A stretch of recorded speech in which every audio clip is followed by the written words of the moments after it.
Aqui é o Wellington Tibério, com essa parceria com a Liberdade FM, reproduzindo as histórias de Barroso e replicando conhecimento sobre as nossas origens.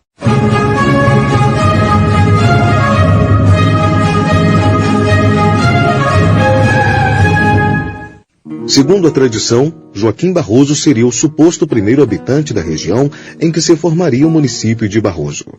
Através de um rancho, concedia pouso aos tropeiros que transitavam pelos caminhos antigos.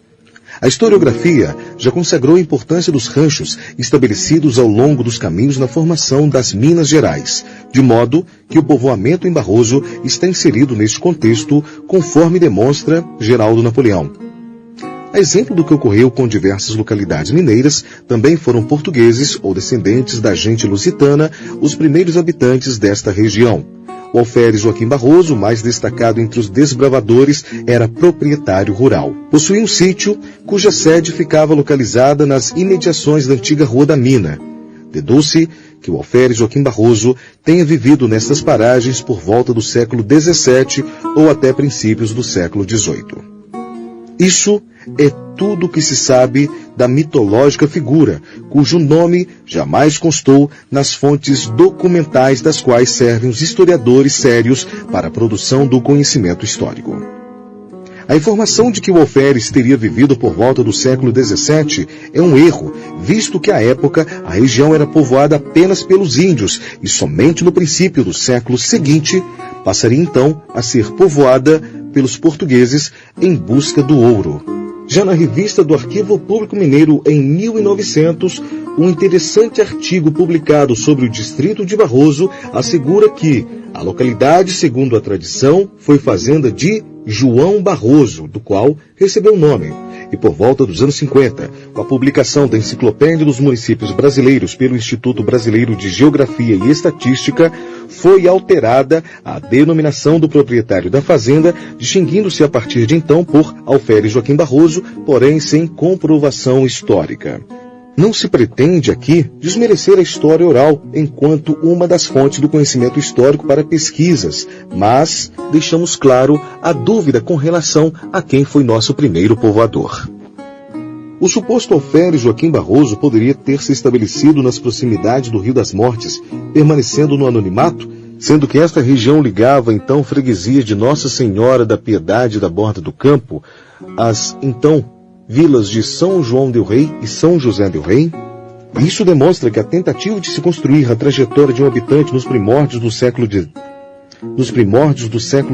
revela-se infrutífera quando não há indícios de que efetivamente tenha existido.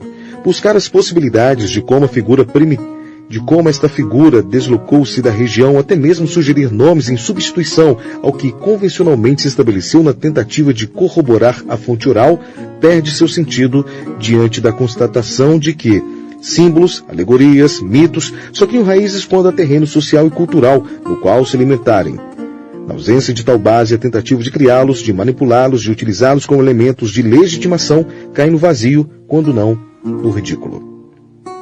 E a forma pela qual Joaquim Barroso passou à posteridade como fundador de uma importante fazenda agrícola do século XVIII foi a repetição. Enraizado na cultura local, não há quem o reconheça como fundador ou que lhe atribua a primazia do feito. Esse ilustre desconhecido, alferes Joaquim Barroso, se encaixa naquilo que o historiador Eric Hobsbawm chama de invenção das tradições. As muitas tradições que nos parecem antigas, na verdade, são recentes, e algumas inventadas. Essencialmente, é um processo de formalização e ritualização por referir-se ao passado mesmo que apenas pela imposição da repetição. A invenção da tradição é sempre uma reação a uma situação nova. Neste sentido, a emancipação de Barroso, em 1953, pode ser apontada como origem desta tradição, já que não conseguimos, por meio de pesquisa histórica, localizar o alferes, tanto em documentos no Brasil quanto em Portugal. Eu sou o radialista Luciano Nascimento, trazendo para o rádio a história de Barroso, com pesquisa e textos do professor Wellington José Tibério Silva.